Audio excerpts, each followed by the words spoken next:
छोडेर विदेशको तिमी साइली फरर गाइस हो यसो अन्डा छ यार नाड काट्ने अवस्था भयो जस्तो छ भातलाई यसलाई नाड काट्नुपर्छ रे गाइस सिद्धिसक्यो यार सामान पनि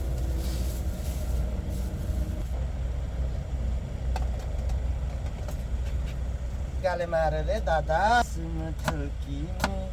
तरुनीतिरै ढल्किने भन्छन् के ग ढल्किनु हाम्रो परदेशी जिन्दगी गाडीमै ढल्किने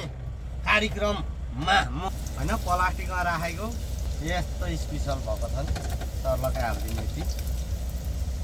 हालेछ नि ओ अब यो लगाइदिनुपर्छ दादा रे दादा धुवा निक्लो रे गाह्रो छ नि हामी गाडीभित्र यसरी पकाउनुलाई गाह्रो छ नि गाइस हो भन्नु पो सजिलो छ त खानु सजिलो छ गाइस हो बनाएर खानु यति गाह्रो छन् के गर्नु बुढीले कति मजाले बनाएर दिन्थ्यो अनुहार खुलाएर बसिन्थ्यो ओहो यस्तो पनि हुन्छ भनिन्थ्यो